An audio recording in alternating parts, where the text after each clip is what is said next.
সমগ্ৰ ৰাজ্যৰ লগতে মৰাণতো চাহ শ্ৰমিক আদিবাসী লোকসকলৰ মাজত কৰম উৎসৱ ব্যাপক উৎসাহেৰে উদযাপন কৰা হয়। আজি পবিত্ৰ ভাদ মাহৰ শুক্লা একাদশী অসম চাহ জনজাতি ছাত্ৰ সন্থা আটছাৰ হালমাৰী উপশাখাৰ উদ্যোগত আৰু অসম চাহ মজদুৰ সংঘ হালমাৰী প্ৰাথমিক গোট আৰু স্থানীয় ৰাইজৰ সহযোগত একাদশী কৰম পূজা সম্পন্ন হয়। নিজৰ সংস্কৃতি জীয়াই ৰাখিবলৈ সকলোকে আহ্বান জনাই আটছাৰ মৰাণ শাখাৰ সম্পাদক পাৰ্থ প্ৰতিম গোৱালা। কৰম পূজা দিনৰ লগত ৰাজ্য চৰকাৰে একাদশী কৰম পূজা নামত আজিৰ দিনটো চৰকাৰী বন্ধ ঘোষণা কৰাত আটছা নেতাগৰাকীয়ে চৰকাৰক ধন্যবাদ জনায়।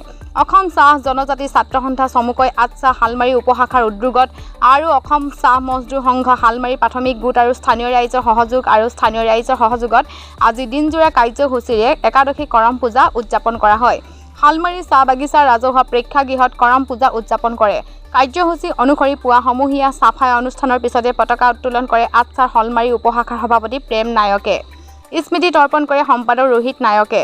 ইয়াৰ পিছতে কৰম ডাল অনায়ন আৰু কৰম বেদী স্থাপন কাৰ্যসূচী অনুষ্ঠিত হয়। এই কাৰ্যসূচীত কৰম কাহিনী পাঠ কাহিনী বুঢ়া যাদৱ নায়ক।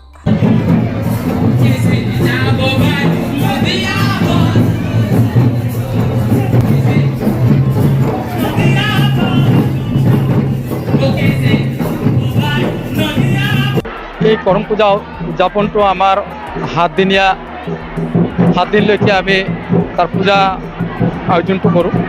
যিহেতু আমাৰ ইয়াত মানে কৃষি শস্যৰ লগত সংগতি ৰাখি তাত যাৱা বুলি আমি এটা পূজা কৰা হয়। সেই পূজা অৰ্চনা তাত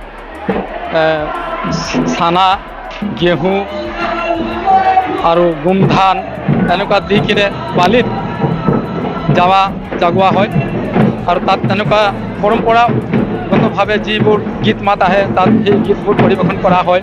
আৰু 7 দিনৰ পাছত এই একাদশীটোৰ ভাদৰ মাহৰ যি পুণ্য একাদশী মাহতে আমি দিনটোত আমি কিছুমানে ৰাতিও কৰে কিছুমানে দিনতো কৰা। এইবাৰ মানে দেশৰ ৰাজ্যৰ যি পৰিস্থিতি সেইবাবে আমি এইবাৰ দিনত কৰিবলৈ লৈছোঁ। আৰু এই অনুষ্ঠানটো বা একাদশী কৰম যিটো পৰৱ সেইটো ব্যক্তিগত নিজৰ ঘৰুৱা হিচাপেও পালন কৰে আৰু আনুষ্ঠানিক হিচাপেও পালন কৰা হৈছে। যিহেতু আমি ইয়াত অসম চাহ জনজাতি ছাত্ৰ সন্থা আৰু হালমাৰী চাহ মজদুৰ সংঘৰ হৈ আৰু সমূহ ৰাইজৰ সংগতি ৰাখি আমি ইয়াত এই দিনজোৰা কাৰ্যসূচীৰে এই পূজা অনুষ্ঠান আমি আয়োজন কৰিছোঁ।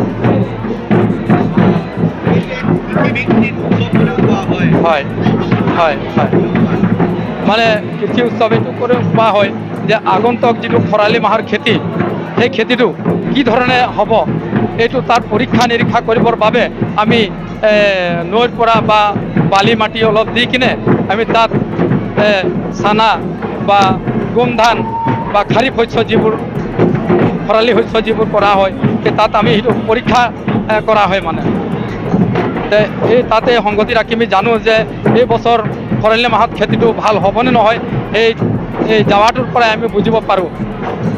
হয়, অসম চাহ জনজাতি ছাত্ৰ সন্থা হালমাৰী উপশাখা উদ্যোগত আৰু অসম চাহ মজদুৰ সংঘ হালমাৰী বাগিচা ইউনিটৰ সহযোগত চাহ জনগোষ্ঠীৰ কৃষিভিত্তিক উৎসৱ কৰম পূজা আয়োজন কৰা হৈছে। আৰু এই চেগতে মই সকলো অসমবাসীক কৰম পৰৱৰ আন্তৰিক শুভেচ্ছা জ্ঞাপন কৰিছোঁ। আৰু আটছাৰ লগতে বিভিন্ন দল সংগঠনৰ এক দীৰ্ঘদিনীয়া দাবী আছিল যে কৰম পূজাত পেইড হলিডে দিয়া, কিন্তু ইতিমধ্যে অসম চৰকাৰে আমাৰ দাবীক সঁহাৰি জনাইছে আৰু সেইবাবে আজি আমি অসম চৰকাৰক অশেষ ধন্যবাদ জ্ঞাপন কৰিছোঁ। আৰু এই বছৰ কৰমত সকলোৱে যাতে মিলা প্ৰীতিৰে নিজৰ ভাতৃ ভগ্নী যি এনাজৰীডাল সকলোৱে যাতে বৰ্তি ৰাখি কৰম পূজা উদযাপন কৰে আমি তাকে আশা ৰাখিছোঁ।